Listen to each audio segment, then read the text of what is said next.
Mr. Trump departed Germany without holding an end-of-summit press conference, while leaders like Russian President Vladimir Putin did. Putin denied meddling in the U.S. election, an issue Mr. Trump raised in their meeting yesterday, but later set aside. Our position is very well known. I repeated it. There are no grounds at all for saying that Russia intervened in the U.S. election. Putin said he was optimistic about relations with Mr. Trump. Are you playing with your toys? TV Trump is very, very different from the real Trump, from the Are you Trump playing that with your I had before toys? me. What is this? Historically, the U.S. has led the drafting of the final What is summit that? statement. Not so under President Trump. The other 19 nations here agreed that the Paris Climate Accord, which Mr. Trump withdrew the United States from, is irreversible and will not be renegotiated. They also pledged to fight what they called trade What is protectionism, that? a not-so-subtle reference What to is Mr. that? Trump's hostility to multinational trade deals and his threats of future tariffs. What is that? Rita?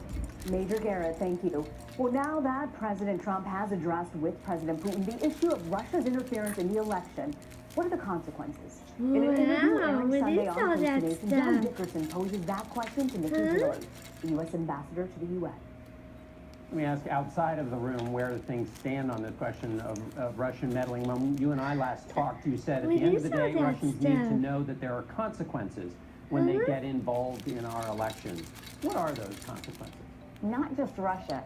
Any country needs to know that there are consequences when they get involved in our elections. And I think that's why it's good that the investigations are going on and we're analyzing and we're looking into all of that. And I think we need to manage it accordingly. The one thing we don't want is for our political process to ever be influenced or tainted in any way. And I think that we have to make sure that we're always strong on that point and let everyone know that we're not going to put up.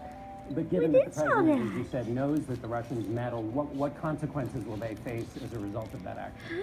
I think you're going to have to ask the president. I think that's one of the things is first is confronting them, letting them know that we know this happened, letting you know it can't happen again. I know that they had quite a bit of cyber conversation in terms of cyber meddling or cyber abuse during not just political situations, but also from a security situation, and they talked quite a bit on the cyber attack risk, and so I think we'll see what happens there. You know, keep in mind, Hey, buddy.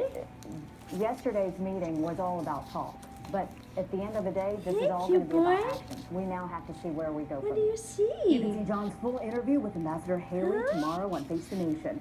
John's guests also include Republican Senators John McCain and Ted Cruz. Who's that? On Is the that your Korean elephant? Peninsula today, 2 U.S. bombers joined fighter jets from that your Japan and